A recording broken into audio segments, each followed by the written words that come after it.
Welcome to our channel. Today we how to connect Looker Studio to UX dashboards from GA4 step by step. Open your web browser and navigate to your Looker Studio account. Log in using your credentials if you're not already signed in. Once logged in, click on the Create button located in the top left corner of the dashboard. From the drop-down menu, select Data Source.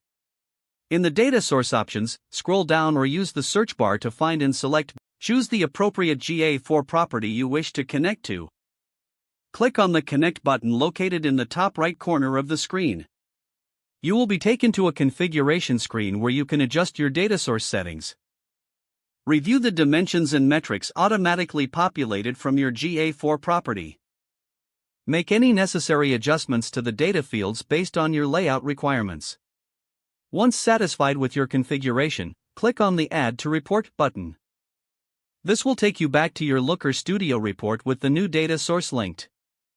Now, you can start building your UX dashboard using the connected GA4 data. Begin by dragging and dropping various charts, tables, and graphs onto your report canvas. Customize each visual element by selecting them and adjusting their settings in the Properties panel.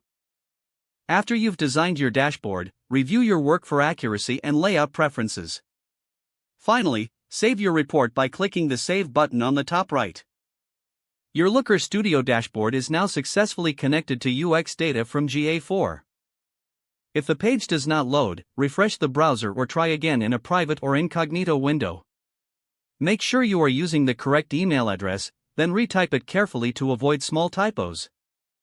If your password is not accepted, use the Reset option and create a new strong password you can remember. Check your spam folder for verification or security emails, then complete any requested confirmation steps.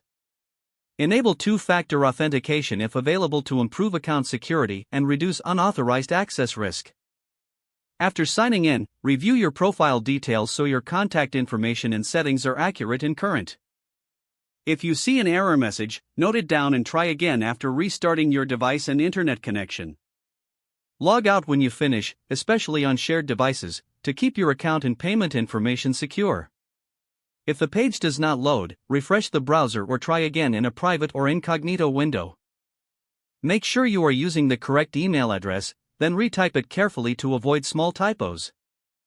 If your password is not accepted, use the Reset option and create a new strong password you can remember.